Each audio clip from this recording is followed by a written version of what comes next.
Belum. Assalamualaikum warahmatullahi wabarakatuh.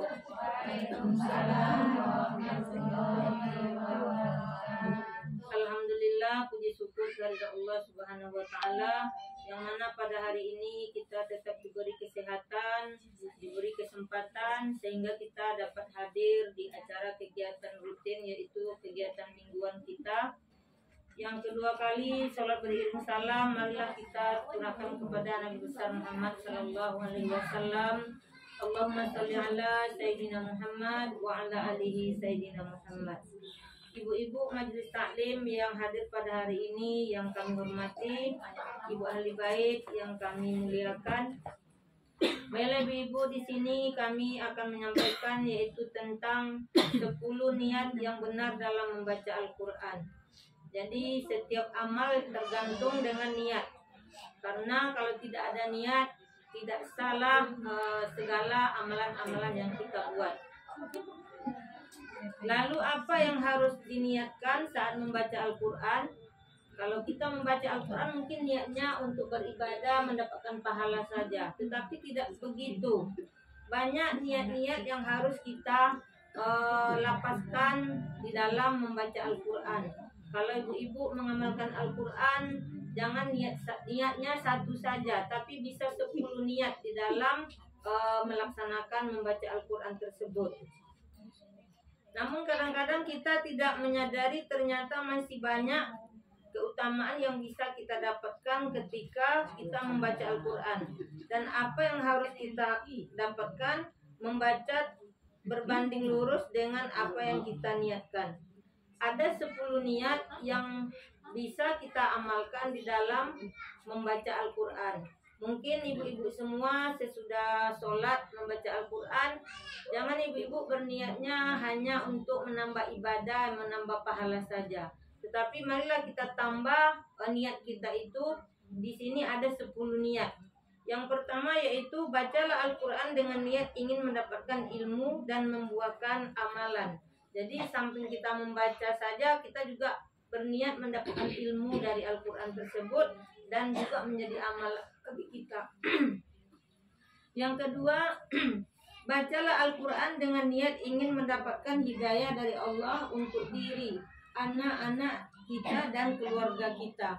Jadi bisa juga kita meniatkan membaca Al-Quran tersebut dengan meniatkan meminta diri kita, anak-anak kita dan keluarga kita mendapatkan hidayah. Jadi membaca Al-Quran itu tidak hanya kita harapkan dengan menambah amalan saja. Yang ketiga, marilah kita baca Al-Quran dengan niat ingin bermunajat kepada Allah. Jadi juga sama seperti ibadah sholat. Ibadah sholat kita bermunajat, ibadah membaca Al-Quran juga bisa diniatkan sebagai ibadah bermunajat kepada Allah Subhanahu wa ta'ala. Yang keempat, bacalah Al-Quran dengan niat ingin mendapatkan kesembuhan dari berbagai penyakit hati dan penyakit fisik.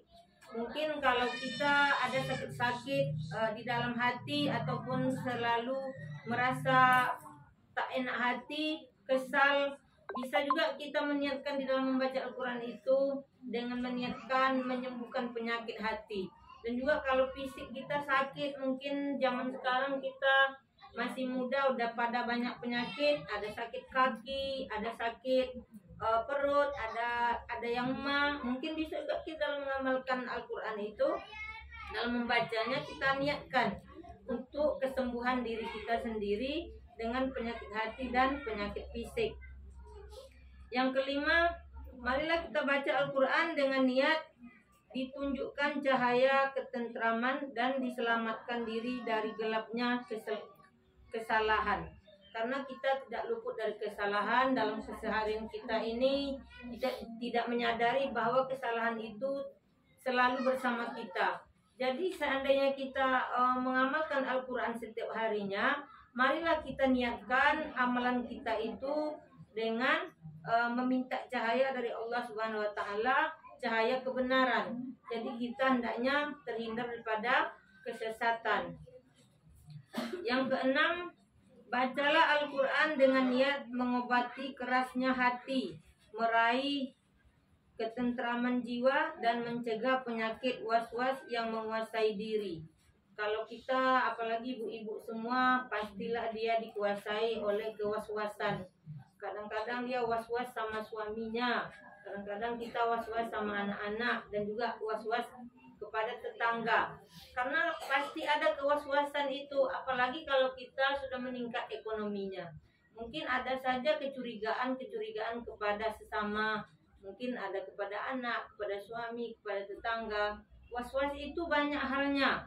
Mungkin was-was tentang takut diganggu. Ada juga was-was tentang kehilangan barang. Jadi kalau kita mengamalkan Al-Quran sehari-hari, marilah kita niatkan kewaswasan itu. Kita niatkan diri kita supaya dijauhkan daripada kewaswasan tersebut, supaya kita damai dalam hidupnya, tidak ada masalah. Yang ketujuh, bacalah Al-Quran dengan niat ingin mencegah penyakit hasad dan pengaruh buruk dari diri dan keluarga. Nah, ini juga penting Bu, Ibu, kalau kita membaca Al-Quran, marilah kita niatkan. Karena pengaruh-pengaruh itu banyak datangnya, dari belakang, dari atas, dari bawah, dari samping, dari kanan kiri. Datang pengaruh itu. Jangankan pengaruh manusia, pengaruh setan lebih lagi mempengaruhi kita. Jadi marilah kita sama-sama dalam membaca Al-Quran meniatkan segala apa yang terdapat pada diri kita ataupun keluarga kita. Yang kedelapan, bacalah Al-Quran dengan niat agar masuk dalam kategori hamba yang selalu berzikir dan tidak termasuk orang yang lalai. Jadi kalau kita tidak membaca Al-Quran, itu berarti kita termasuk orang yang lalai. Nah, kenapa disebut orang yang lalai? Karena kita di dalam ibadah sholat, kita bisa menyempatkan dengan berzikir, sedikit membaca Al-Quran. Ya, contohnya pada temuan-temuan kemarin saya sudah menjelaskan, bisa saja kita membaca surat Al-Ikhlas, Al-Falaq, An-Nas, itu namanya sudah membaca Al-Quran. Dan juga bisa kita mengulangi surah Al-Fatihah sesudah sholat, itu sudah bisa disebut membaca Al-Quran. Dan yang kesembilan, yaitu bacalah Al-Quran dengan niat untuk menambah keimanan dan keyakinan kepada Allah. Jadi kalau kita kurang yakin Allah itu ada, Allah itu maha kuasa, Allah itu maha esa, marilah kita berniat di dalam baca Al-Quran itu supaya keyakinan dan keimanan kita itu ada, tertanam dalam diri kita.